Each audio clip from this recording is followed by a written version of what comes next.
Well,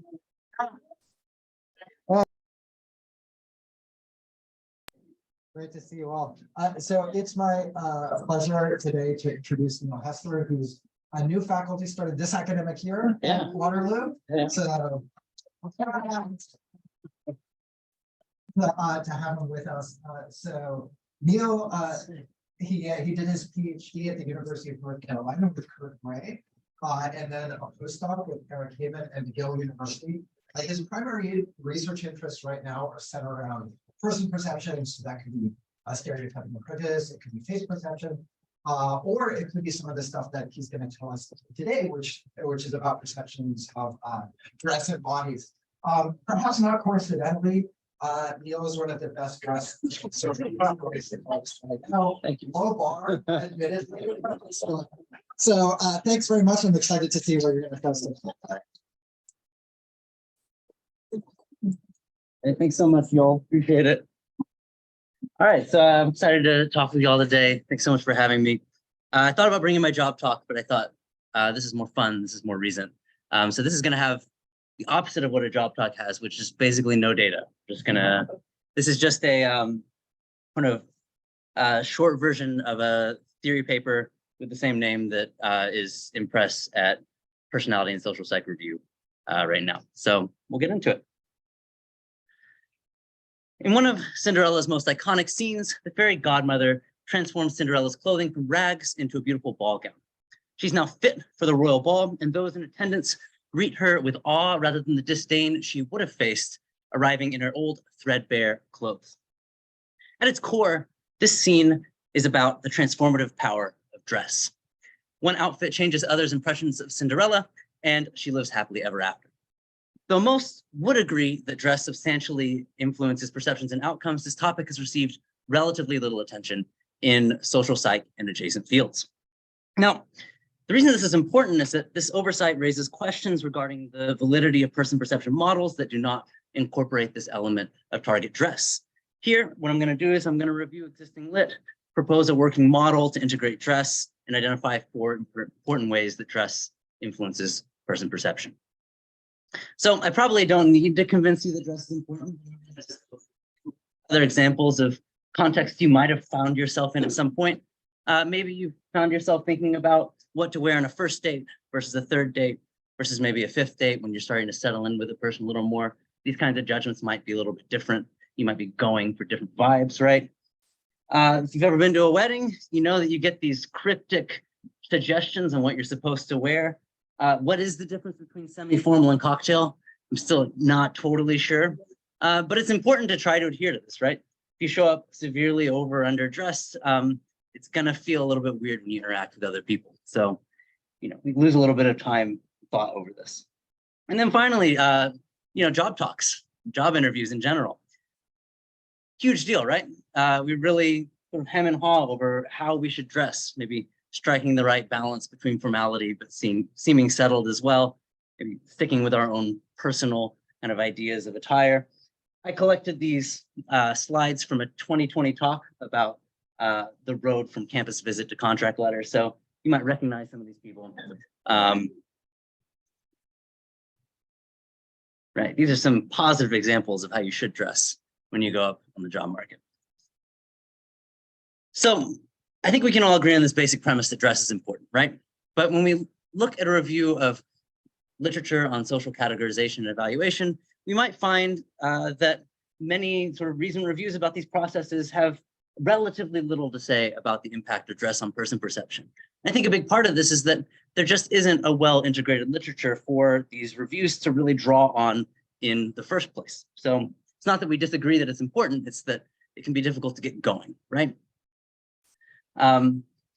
Sometimes I a little bit cynically refer to the psychology or person perception of floating heads, which is what I do, up to this point. So not that I'm lobbing these sort of accusations at just other people, but it is the case that we have focused a lot on faces traditionally. When we think about things like categorizations of basic emotion, or maybe models of face perception that have these evolutionary kind of priorities built into them of things like perceiving trustworthiness and dominance. And when we look at the kinds of materials that are available from a methodological perspective, we might find that a lot of the best validated sources for stimuli are often focused on faces, things like the Chicago and Bogazici face database, or maybe the child affective facial expression set.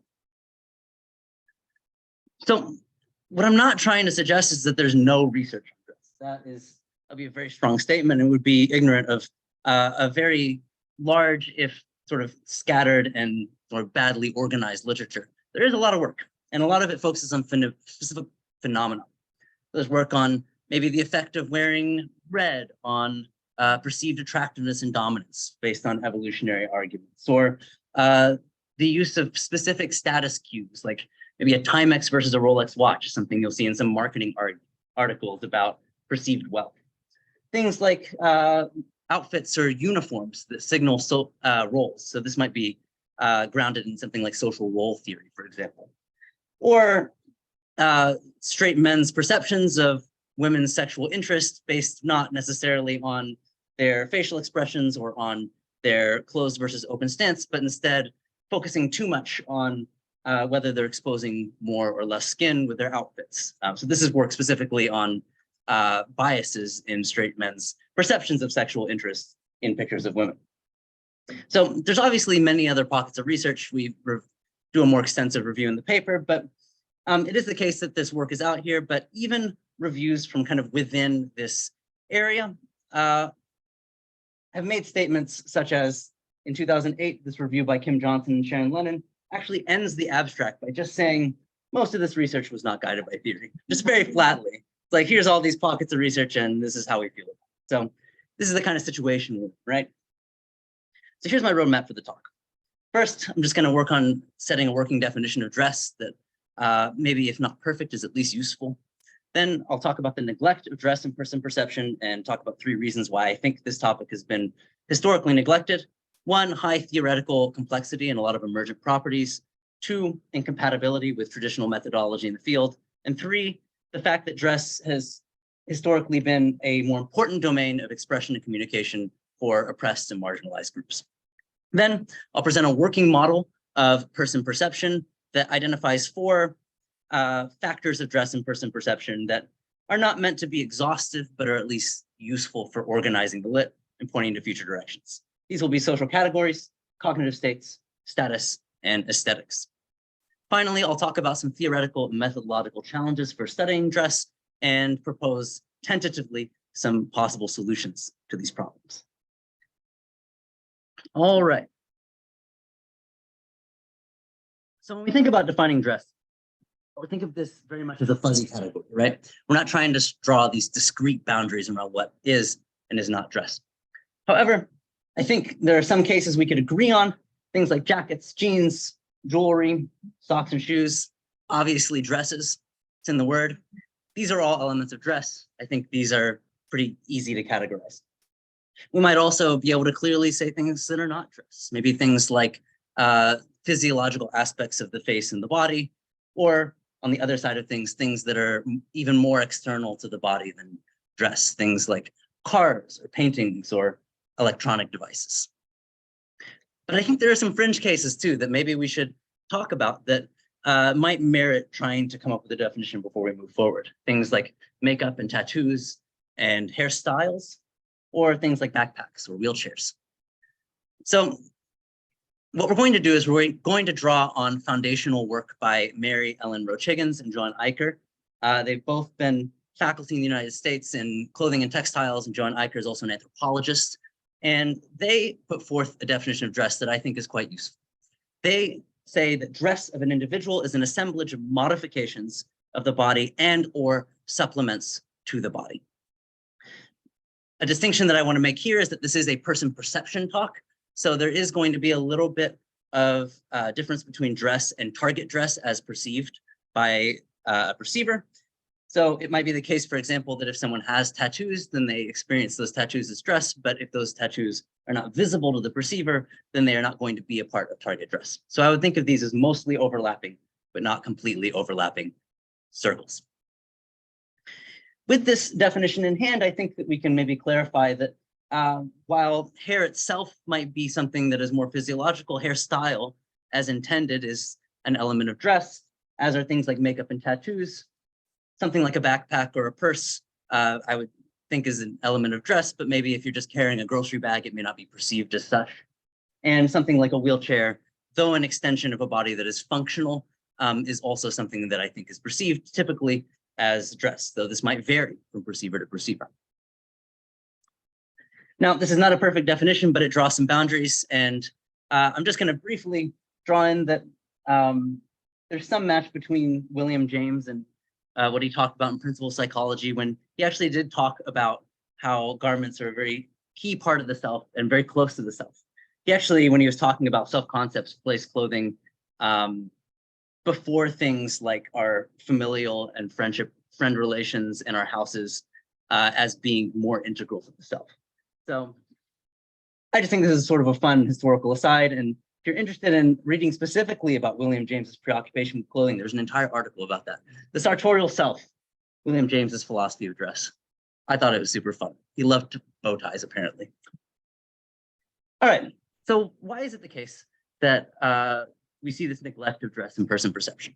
I'm going to put forth 3 reasons. First is high theoretical complexity, which makes it hard to talk about dress, especially in the context of psychological universals. The second is this incompatibility with traditional methodology that has sort of guided the field for much of its history. And the third is this idea that dress is most importantly, is a more important mode of expression and communication for marginalized groups specifically. So with this high complexity and emergent properties, I think it's useful to just think about this idea of Gestalt perception and how these principles of Gestalt perception are often drawn on by people who are in areas like design and in fashion. And I think for very obvious reasons. When we're thinking about the assemblage of an outfit, there are a lot of different moving parts, and the sum absolutely is more than its parts, or the whole is more than a sum of its parts when we think about an outfit, right? An individual garment can take on lots of different meanings depending on what is surrounding it and maybe who is wearing it, how they're wearing it. I decided to choose Doc Martens as an example just to visually show maybe the many different ways that one might style the exact same kind of shoe, right? So you might wear it in more of a kind of punk rock kind of way. Historically, it's been something that's been worn by, say, skinheads in the 1960s and 70s, so you could go for that kind of sort of vibe. Alternately, I think that a lot of women, and queer women in particular, will wear it as a way to kind of offset a very otherwise feminine outfit fit with a more masculine piece to achieve this more kind of androgynous vibe, which might be a signaling of social identity. So there's a lot going on here, right? Somewhat indulgently, I put Russell Westbrook on the end because he's one of my favorite NBA players. He's more in the dock in a lot of different ways to varying success, I think. But no one can blame him for not being bold. People might also differ in how they interpret the same kind of pair of Doc Martens based on their own cultural beliefs or ideas. So this billboard was up in Portland, Oregon a few years ago, and somebody decided they were going to write a news article about how they were really concerned about this depiction of Doc Martens because of the laces. So they basically said there's this thing called lace code that is sort of originally associated with skinhead culture in London in the 1960s, and that the red laces are evocative of the red laces that someone might wear to indicate that they have white supremacist views and that they've committed violence against a marginalized person at some point in their lives. Now, Jimmy Calancini was telling me at SPSP that there's a bit of mythologizing of lace code, and it might be a little bit overblown, but this person was clearly very concerned about it and offended by this billboard. They took to Twitter and got a lot of different responses. Richard says, "Hey, I wear Martin boots with red laces and I'm not Nazi scum. Stop say shit and relate Doc Martens with racism." Sky replied, "They don't realize lace code died when they took down the wall. More nuanced take. Used to matter, now it doesn't anymore." Chuck Leek says, "This billboard has no context to indicate hate, but if they were straight-laced, which is another kind of indicator, then Chuck Leek would be concerned." So this is a really nuanced take. Maybe in the presence of 2 Qs that match more closely, I would not like this billboard, but I think it's okay. And then Heath says, "Irrelevant. That's like saying that swastika's purple. It's supposed to be black." So it depends on the perceiver, right? And their cultural knowledge. There's a lot going on here, and it's hard to grapple with. So when we think about contextualizing dress, we have a lot of questions to ask. Who's wearing it? What are they wearing it with? When are they wearing it? Where are they wearing it? Why is the perceiver making the judgment? What sort of motives do they have, possibly? And how does the perceiver understand the world? What are their viewpoints that they're bringing into this sort of perception in the first place? And this is something that we're going to have to grapple with. And when you think about the historical kind of emphasis on uncovering psychological universals, at least in social psychology, it makes sense that earlier work in person perception may kind of prioritize faces and things that we can ground in more evolutionary theories rather than these really messy kind of culturally constructed ideas instead. Okay, and that leads straight into another issue with complexity, which is incompatibility with traditional methodology.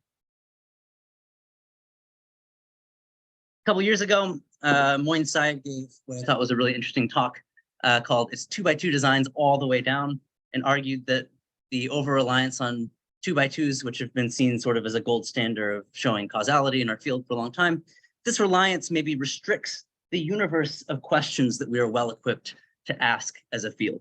So I believe he talked about maybe the tail wagging the dog in at least some cases when we think about research. And I think that when we think about the study of dress, it definitely tends to fall more in these two outer circles rather than in this 2x2 circle. It can be difficult to restrict your sort of manipulations and stimuli to that point when you're thinking about something that has a lot of moving parts, right?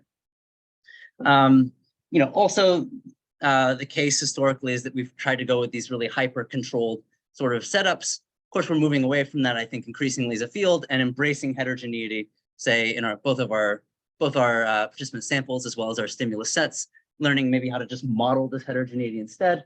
And I think that this is an area where I think we're rapidly moving in the right direction. So I'm not ultimately terribly concerned about this.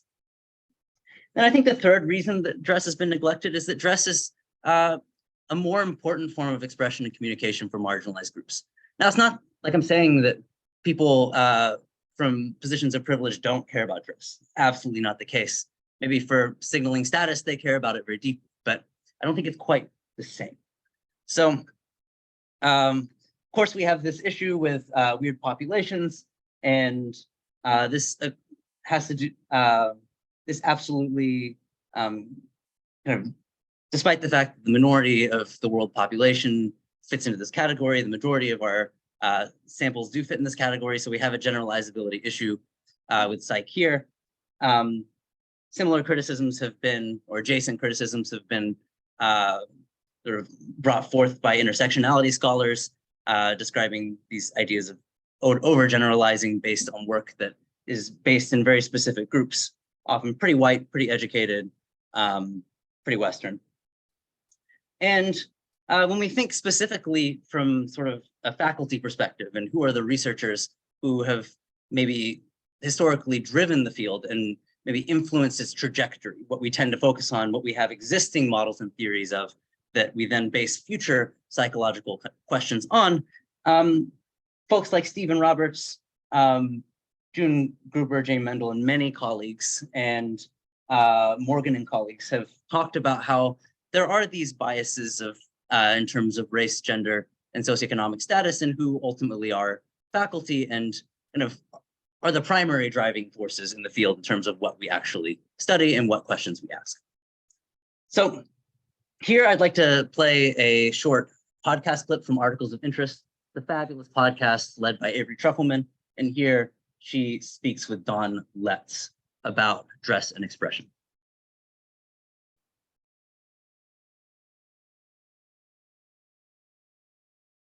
Uh-oh.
Okay. So if we think about dress specifically as a form of communication for oppressed groups, I think that a really concrete example of this is the idea that you might want to, as a gay man or a lesbian, to like signal your social identity in a way that helps you find in-group members, people to find as friends or romantic or sexual partners, but in a relatively discreet way, a way that doesn't just out you to everybody around you. This is why we have things, for example, like hanky code for gay men, where the color and position of a handkerchief can signal things about your current goals or your sexual preferences. We have things like belt side key rings for lesbians to maybe indicate their sexual interest and or sexual identity. And one thing that I do want to highlight is that these things are fluid and changing depending on culture. So this is an excerpt from a 1991 New York Times article talking about piercings. And here we see that gay men followed, often wearing a single piece of jewelry in the right ear to indicate sexual preference. In a world where you can't dress flamboyantly, that's a very discreet signal, says David Menkes, who lives in New York and has had himself pierced in several places. But in the last 2 years, so many heterosexual men have begun wearing earrings, often in both ears, that the placement no longer suggests anything about sexual preference. So these things are fluid, right? They can weaken or strengthen over time or just change. Culturally, I learned from a short interview session that, this signal, for example, never has existed in South Korea. So there was an interview with gay men from a few different cultures, and the South Korean guy was like, yeah, that's totally not a thing for us. Okay, so with these 3 reasons for neglect in mind, what I'm going to put forth is a working model of person perception. It's not meant to be exhaustive, but it is meant to be useful. This is an expansion of content, not process. When we think about the process of person perception, both categorization and evaluation, we more or less follow the dynamic interactive model of person perception put forth by Freeman and colleagues, which has this idea that initial social perceptions are rapid, yet gradual processes of negotiation between the multiple visual features inherent to a person and the baggage a perceiver brings to the perceptual process. Sticking point here is this multiple visual features inherent to a person, which doesn't really seem necessarily to include target dress as this useful component. But I think the target dress is useful and actually has some unique and vital properties that actually separate it from what I'm going to talk about as target face and body. So when we think about these two and some characteristics that might define them, target face and body is more stable, trait-like, and more resistant to change, whereas target dress relatively is more malleable, more state-like, and less resistant to change. Target face and body, relatedly, probably has a weaker causal relation to target's cognitions, which is really important when we think about sort of more hidden categories, things like sexual identity or gender identity. Whereas target dress has this stronger causal relation to target's cognition.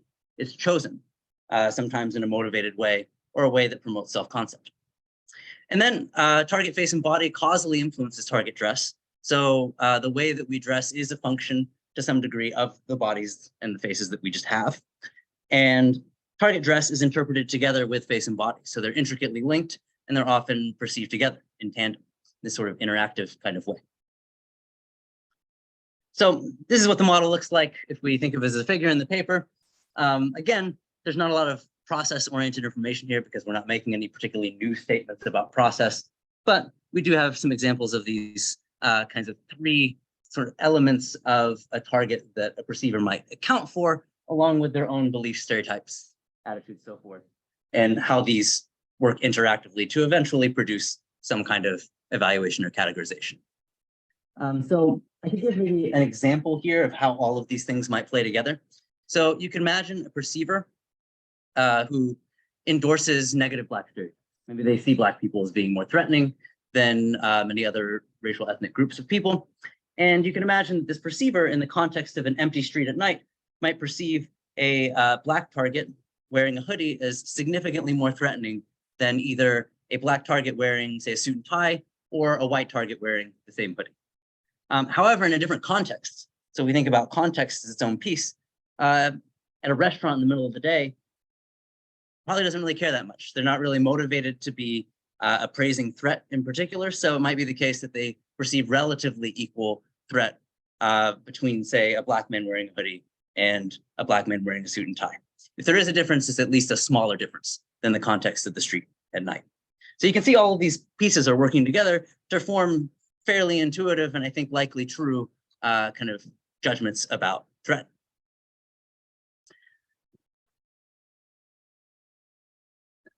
So what factors might we consider dress form person perception? And there's a lot of overlap between things that we just care about in person perception in general, but I've identified 4 social categories: cognitive states, status, and aesthetics. These factors are not discrete. They're not meant to be. Obviously, status and social categories overlap to some degree.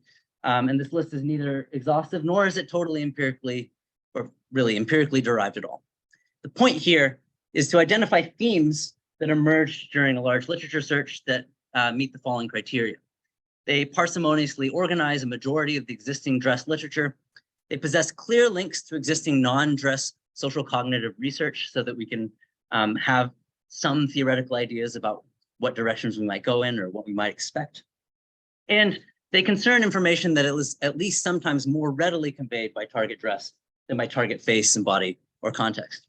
In fact, this is so strongly the case for status that we decided to put status off in its own factor, even though status is essentially a social category, right? So these are the 4 we're going to work with. And for this next part of the talk, I'm just going to briefly run through the 4, give a little bit of a story, talk a little bit about existing social cog research, tie it to what exists in dress, and maybe point at a few future directions. All right, so we're going to start with social categories. And here I'm going to go back to belt side key rings and talk about them just a little bit. Here we have a article by Christina Cauterucci called Lesbians and Key Rings, a cultural love story. The belt side key ring is one of the most enduring sartorial symbols of lesbian culture, one of the few stereotypes of our kind that is both inoffensive and true. Baby gays searching the internet for ways to find their people and send out lesbian vibes will learn the universal keychain signal for lesbians is the carabiner clip, and even straight people know it. Not sure I agree with even straight people know it for where I grew up, which was West Texas. I didn't know it until like my mid-20s, but from her perspective, it's the case that it's pretty common cultural knowledge, right? And, you know, this is, I have one other sort of, I think, fun highlight that gently pokes fun at straight men's interest in lesbian women. You tried wearing flannels, but straight girls started wearing them. Then you broke the bricks out and same thing. Doc Martens seemed like they would do the job, but God damn it, there's nothing sacred anymore. Well, that's just it. Carabiners are. The only women who wear them are either rock climbers or massive lesbians, and winner, winner, chicken dinner, you're the latter. Now, this is a satirical article, a little over the top, obviously, but you know, there is this shared cultural knowledge that we have, right, that can be used to signal social category. My final little highlight here is a panel from a comic by Alison Bechdel that was originally translated into the song Ring of Keys, which is a Tony Award-winning song from the musical Fun Home. All right, so social categories. What are we talking about here? We're talking about things like sexual orientation, gender identity, religion. When we think about dress specifically, the things that are relatively more hidden based on face and body, I think are maybe the more useful categories to focus on. Of course, it doesn't have to be these categories that we canonically tend to care more about. It can also be things like political groups, sports teams, music, interest in specific music genres. I think punk style is a really big deal here, or like an emo sort of look, and occupations. Questions that we might be asking in this category are who is this person? What group does this person identify with? And what does this person do? Now, here I'm going to highlight a little bit of work where I think that dress might, this is just one example of how dress might be really useful. So when we think about gaydar research, which has definitely shown us that people can maybe identify above chance whether, say, men have a gay or straight sexual identity or orientation based on features of primarily their face, right? We see above chance kind of ratings in these 50-50 kind of setups where maybe people are guessing at 53% or 60% or 65%, depending on what's specifically being highlighted. Right, like Nick Rule has done some earlier work on this where you have lots of different types of stimuli, right?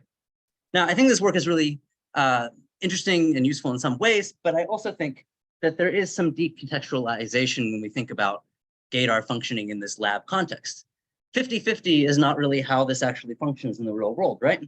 It's more the case that maybe 5 to 10% of a population of men might identify as gay or queer, and the rest might just be straight men. So when we think about these kinds of effects where target gender is giving us maybe some information, but not accuracy way above chance in these 50-50 paradigms, when we think about that in the real world, and we think about these really low base rates in the population for, say, gay men, then this level of accuracy just isn't going to do that much for you.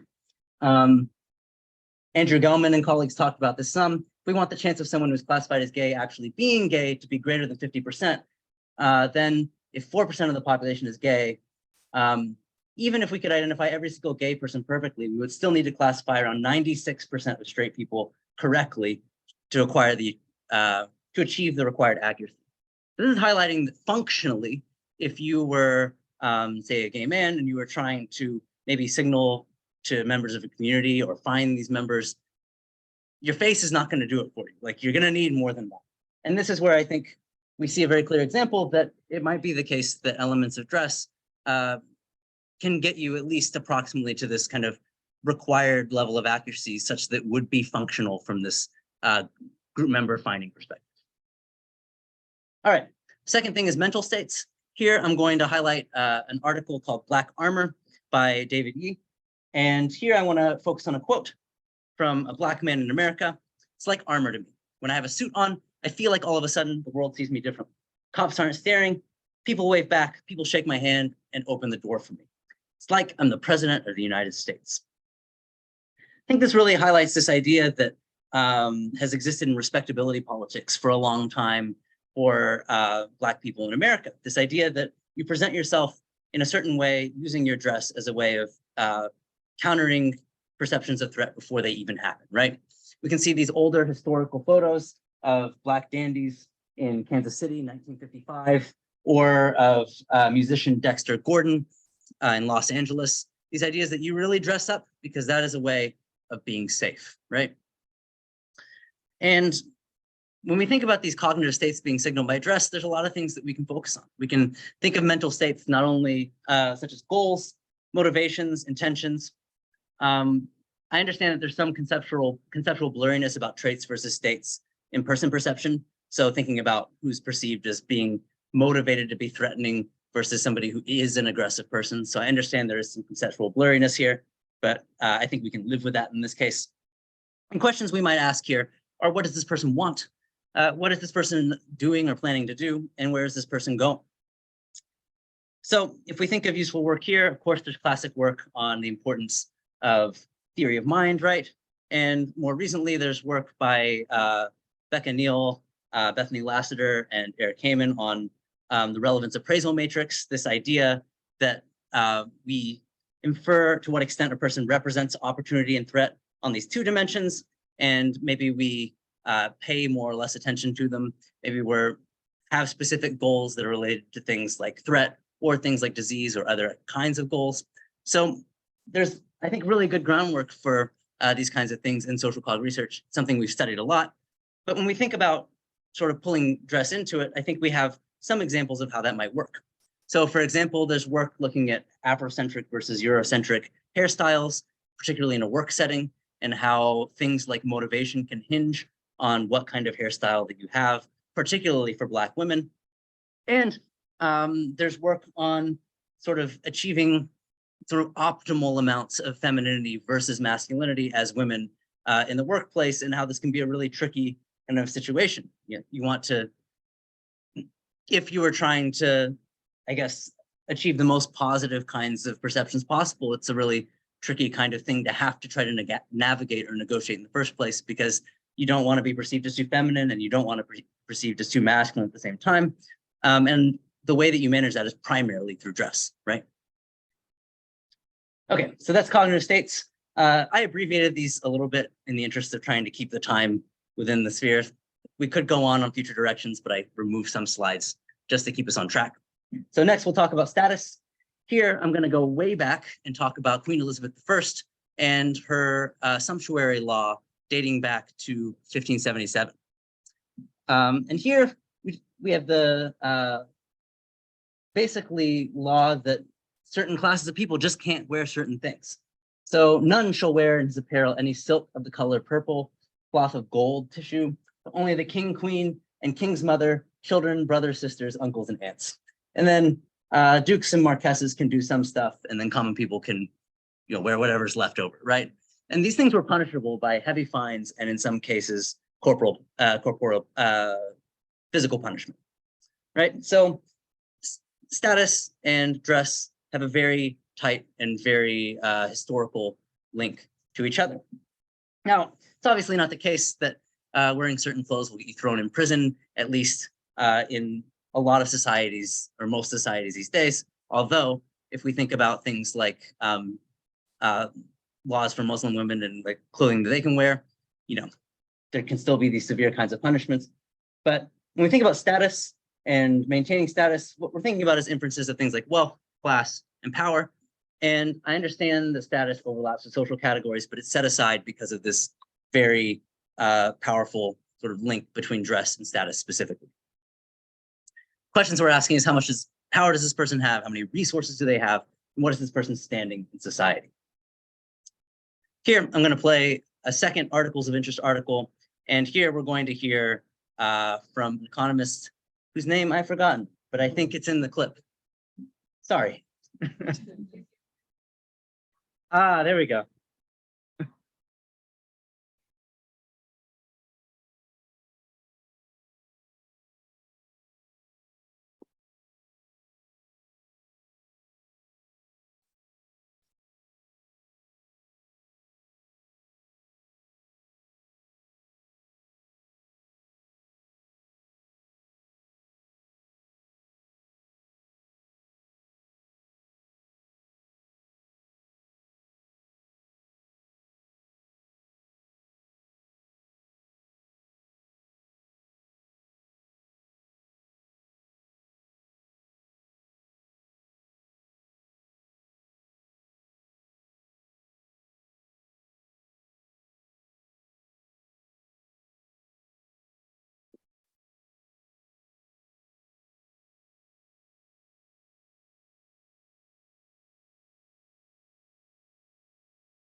All right.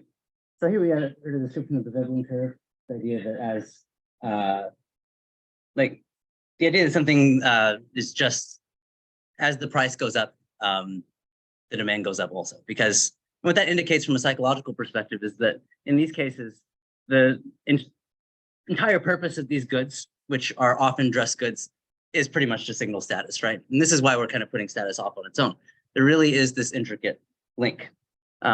If anybody's interested, that podcast episode is about knockoffs. That's what the rest of the episode is about.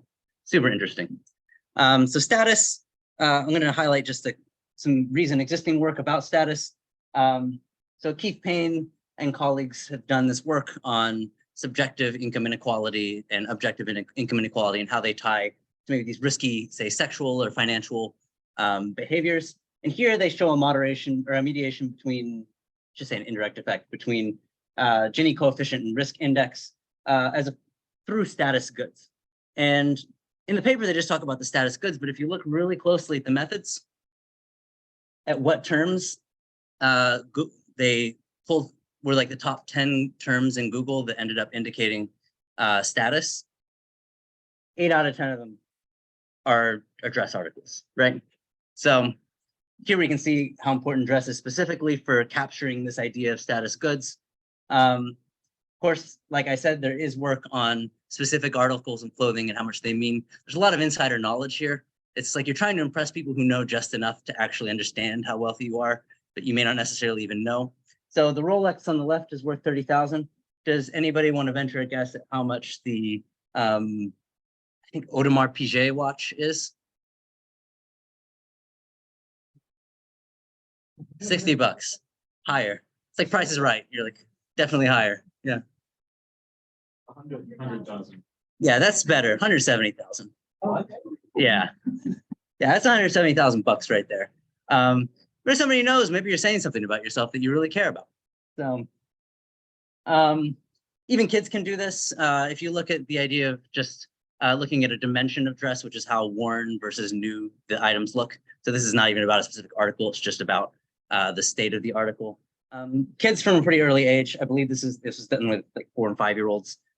They can infer status and wealth from whether goods are worn or not from earlier ages, and they make judgments about like how smart or how dumb they think the kids are based on what kind of clothes they're wearing, and that's mediated by their perceived status or wealth, right? So kids can do this too. Really briefly, this is the only tiny bit of data in this whole talk. I'm not going to give you a long version, but Eric and I, with Shaviv Harry, who's one of our honors thesis students last year, did some work looking at perceptions of wealth in clothing with Indian and Canadian and US participants. And we had them look at more like South Asian styles of clothing versus like Western styles of clothing, varied these articles of clothing across different sort of perceived amounts of expense for these articles of clothing. And then the idea was, is there going to be a difference in how they infer wealth from these things based on their cultural knowledge about these things? And what we find, and I have regrets about this graph, I feel like I should have reversed 2 of these, like the way the paneling and the axes work. But the takeaway from this is that North American participants inferred wealth more strongly from the American clothing than they did the South Asian clothing, or the Western clothing, the South Asian clothing.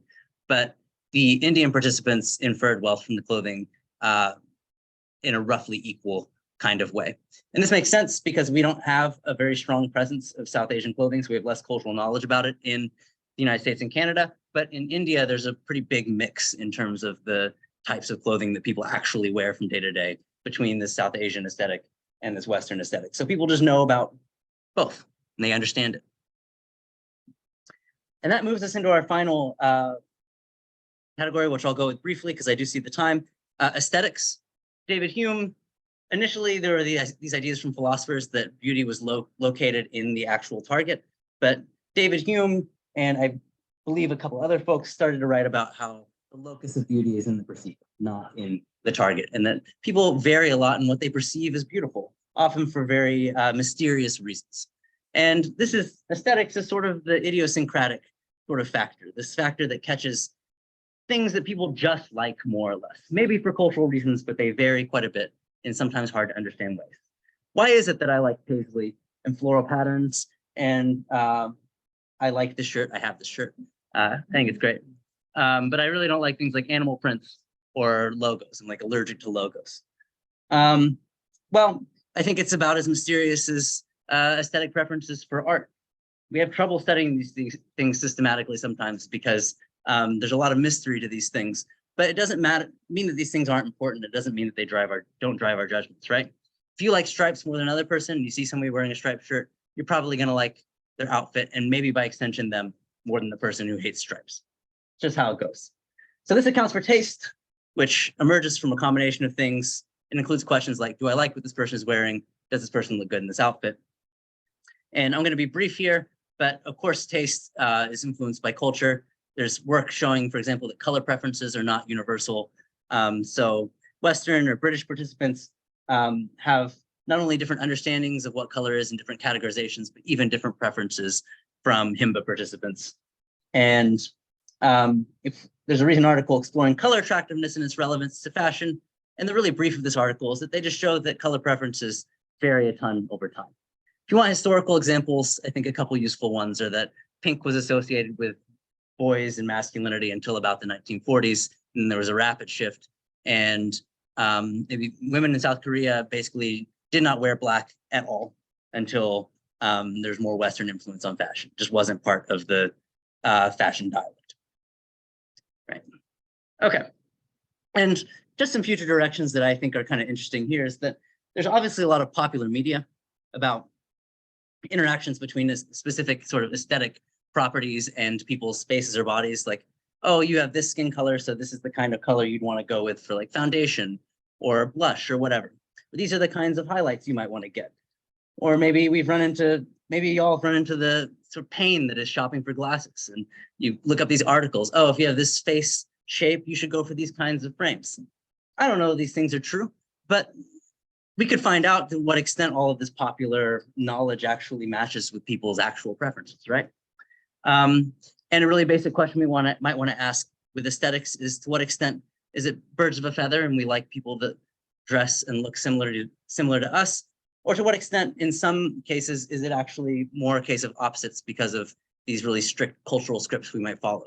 So women who prioritize femininity wanting men who prioritize masculinity in the dress. We don't really know. Okay, super briefly, challenges and recommendations. Challenges is that this just sprawls out and it's hard to get a grasp of all these different factors. I think that there's two things that we can focus on here. One is this more socio-historical approach to maybe coming up with research questions based on sociology and history that constrain the amount of things that we have to manipulate at once. Second thing I would say is embrace descriptive work.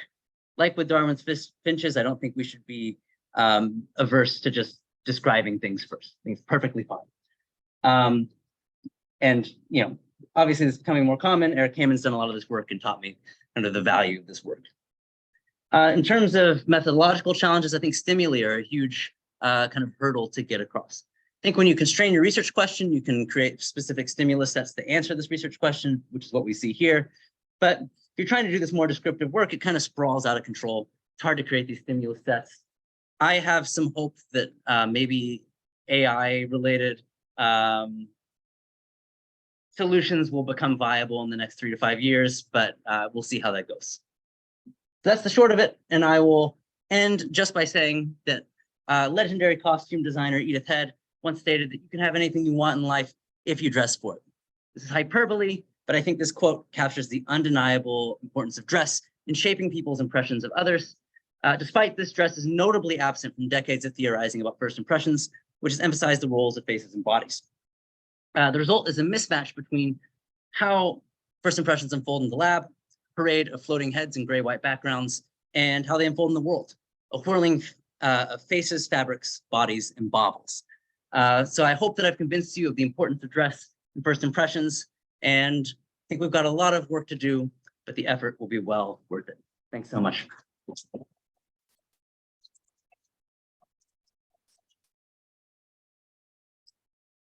All right. Thanks so much. I left a little time for questions, less than I intended, but I think we're sticking around afterwards. So yeah, happy to chat. Yes. Thank you for this really interesting review and also sharing it with us. So one of my key questions then is, given you showed some pictures, for example, from the Chicago Face Database, Yeah. and I know there's a lot of kind of classic social cognitive perception 2x2s. They'll specifically have ask their targets who they're photographing with what they've used to all wear, say, a black or just the same clothing. They're usually pretty minimal, actually, usually kind of a feel like for t-shirt, black t-shirt, gray t-shirt. Yeah. So if we're to think about a lot of these person perception studies constrained from the perspective of that constrained sort of class of dress. Yeah. How should we sort of rethink these universals that we've come up with in terms of valuing faces and, yeah. Or let's say, actually, I know that's broad. Actually, what if we even think about, like, say, the cross-race effect in terms of, or other race effect in terms of recognizing faces, where you're showing faces, but everybody's wearing the same shirt. Right. And how should we reimagine, recognition differences, things like that, when you're constraining them in a particular dress type class? Yeah, it's a great question. I think my main concern with these more kind of minimal controlled sort of settings is that in minimal information contexts, I think people tend to rely on the information that they have more than they might otherwise. So it's not that I think that necessarily like a cross-race effect or many of these other findings that use facial stimuli, I don't think that they're all just gonna like disappear completely and like float away into the ether. I think it's more that I think we would see a lot of shrinking of effect sizes as people have more information to integrate and thus decrease the amount of weight that they're placing on any one piece of information. And one really basic way that Eric and I are tackling this in current work is we're trying to do some variance partitioning, specifically with photographs of just faces, just bodies, and then the full stimulus, and then trying to understand, to what extent does the amount of variance explained for judgments of things like trustworthiness, attractiveness, and so forth shrink when information about the body and dress is available. And I think this is going to be a really important question for us to grapple with. It's not just about faces and bodies. People are starting to, there's been some really important work, I think, on what it's like when you rate someone in a more maximal context and the extent to which this constrains the effect sizes that we see with facial stimuli. But I think broadly, this sort of issue with a minimal kind of information context is something that we're going to be grappling with a lot in the coming years. Yeah.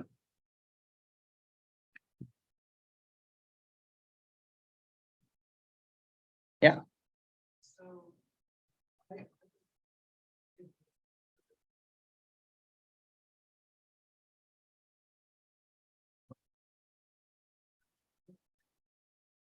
one of the reasons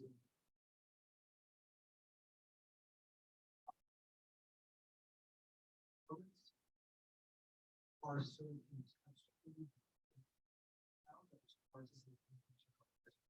Yeah. Particularly when descriptive research.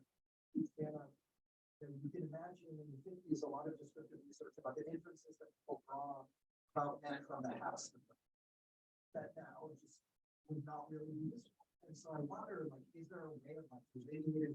Yeah. Yeah.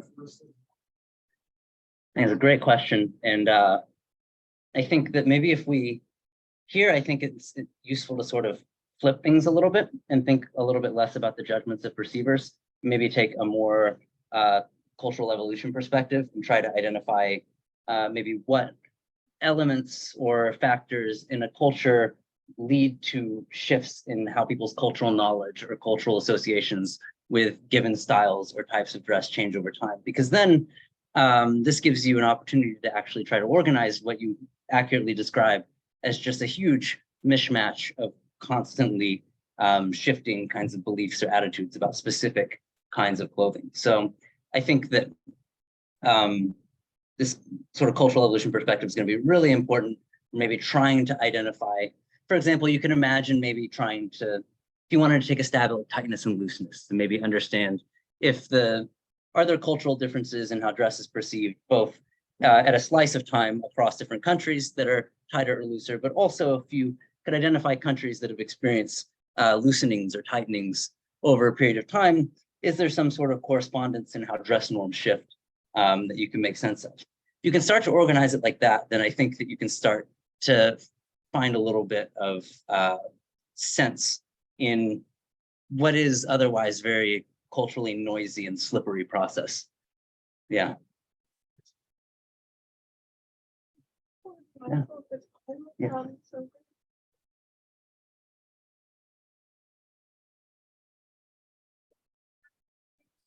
Thanks so much. Yeah.